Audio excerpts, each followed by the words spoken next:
For ESPN Cleveland and the Land on Demand, along with Brian Rowitz, I'm Jonathan Hood, and this is Good Karma Wrestling. Glad to have you along with us. Hey, it's going to be a big, big night on Wednesday, October 30th, Brian, because AEW is coming back to Cleveland.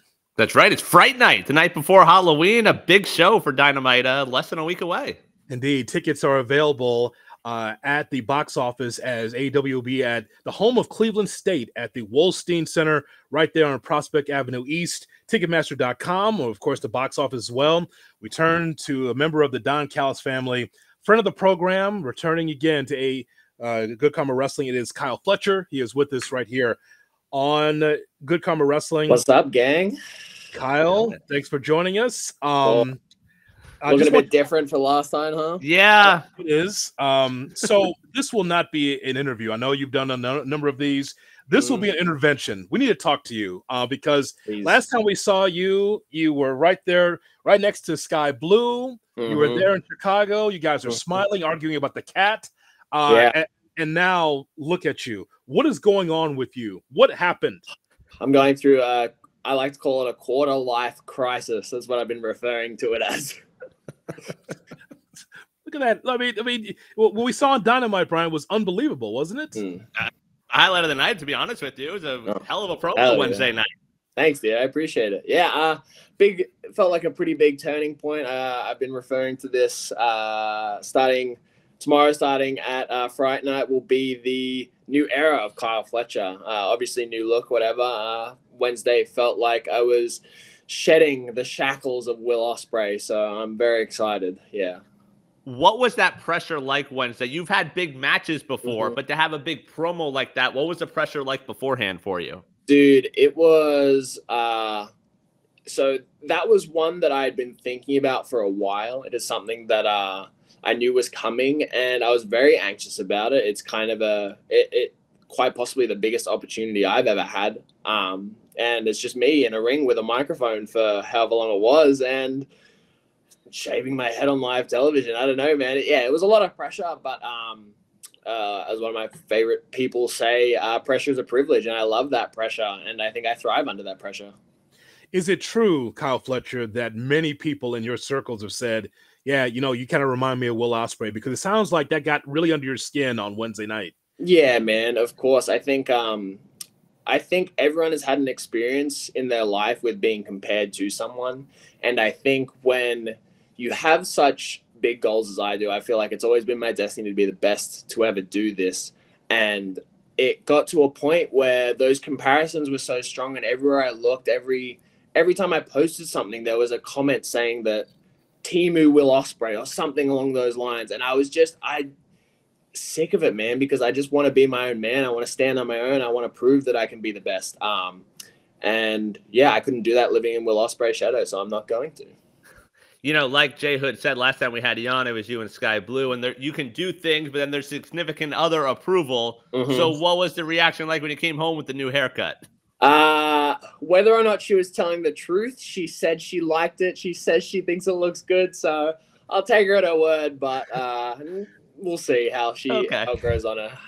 Yeah, the home of Cleveland State is going to be the Wolstein Center for AEW Dynamite Wednesday, October 30th, where AEW comes back to the town. You can get your tickets at Ticketmaster.com or at the box office. I want to get your thoughts about where AEW is going. It just went past 5 years, so a 5-year anniversary for AEW. You've been with the company for a little bit. Tell us about what you think the state of the company is right now.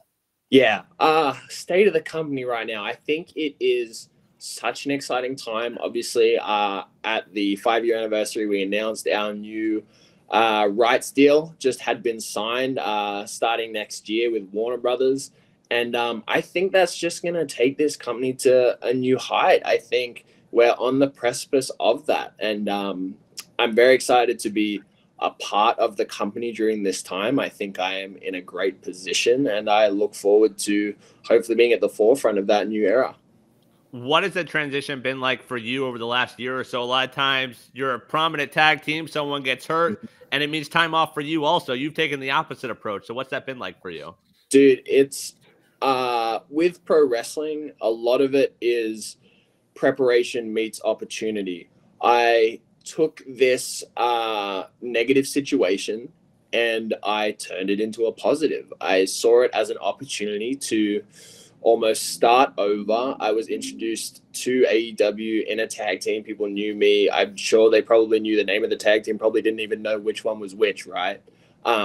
So I took that opportunity and I just went, why not? I know that I want to be the best. I don't know what that journey looks like. I don't know how I'm going to get there, but I'm just going to take every opportunity as it comes. I'm going to be ready for that. Kyle, you promised last time that you would tell us a Don Callis story. So we're asking you, like, I think he's in his groove right now. He's got it streamlined. He's got the group the way he wants it. He's got the family the way he wants it, with you being a prominent member. So tell us about Don Callis. What is it like working with him? Dude, I think our relationship has blossomed so much over the close to a year now that we've been working together. He is such a great mind for this, and he's always there to lend an ear. He has so much experience. He always has these little tidbits, little suggestions or whatever. But he's such a funny dude, man. He's gonna hate.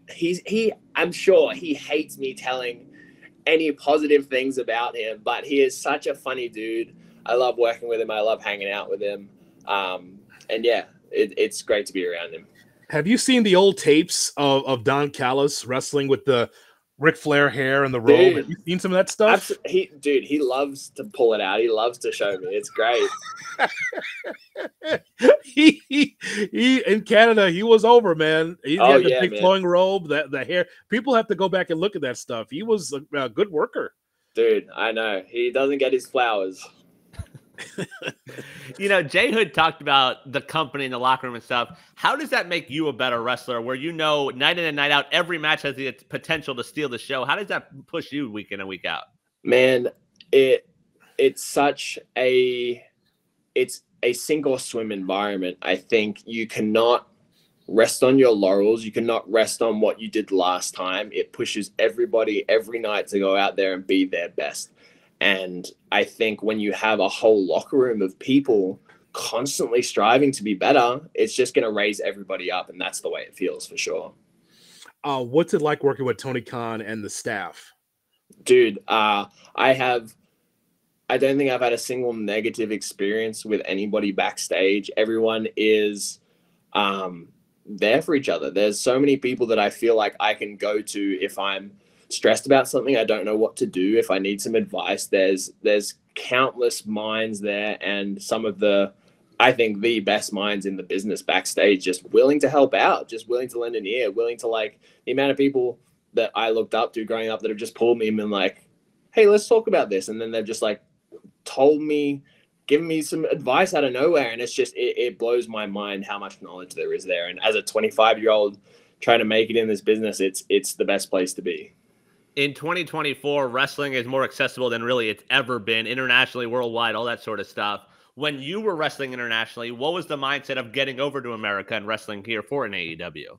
So I think being from Australia and knowing that this was what I wanted to do, I kind of at a very early age had accepted that, like, if you want to make it really in pro wrestling, you're going to have to be in America. You're going to have to move to America. So I think that was something that I accepted very early on. And it almost in the back of my mind, whilst it wasn't like a goal to be here, it kind of was in the back of my mind. Like, America was where I needed to be. So going through that process, and like, wrestling's kind of, it's a funny industry because stuff just spitballs and stuff comes out of nowhere, and one thing just leads to another. And if this thing doesn't happen, this thing doesn't happen. So this thing doesn't happen. And you get taken on this crazy, crazy journey. And I'm just glad to have ended up here. Yeah, we know that Cleveland, it's not about Gardos all the time. It's not about the Browns. It's about AEW coming back to Cleveland Wednesday, October 30th. AEW is going to be at the Wolstein Center and at the home of Cleveland State, as we talk to Kyle Fletcher right here on Good Karma Wrestling. You had the promo of your life, and you went off the deep end and scared people, and actually scared people watching, because they didn't know what they didn't know what to expect. But I know that besides Will Osprey, you have personal goals. What do you want to do as you get closer to 2025 here? What is it that you want to accomplish in AEW?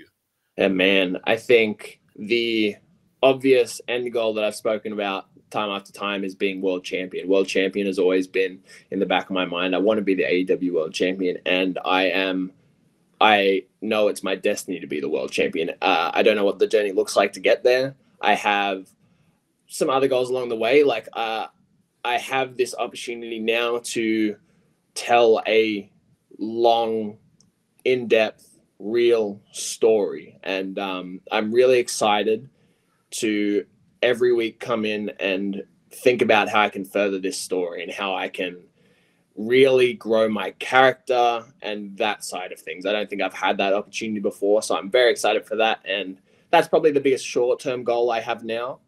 Really doing my best to show more of who I am, develop that character, and develop who I am. But then, yeah, big end goal, world champion, baby. You know, Dynamite, it's the night before Halloween. It's Fright Night. Do you have a favorite Halloween costume that you've worn in your life? In my life? Oh, man.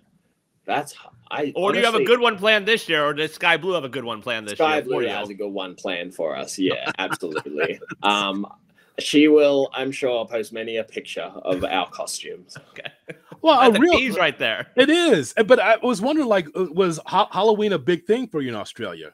Was that even a thing? So it isn't. I think it is it's much more of an American tradition. So I think it's like, whilst it has been brought over to Australia, it's not like that deeply within our culture. So like kids will go out and trick or treat, but that's kind of the extent of it. It doesn't run too deeply.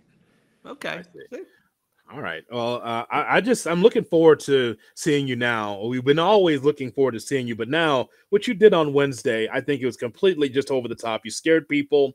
We were wondering, what your blood pressure was going to be because you just let it out, man. You just, whatever the frustration, you just let it out. I'm just wondering, is there more? What else are you pissed at?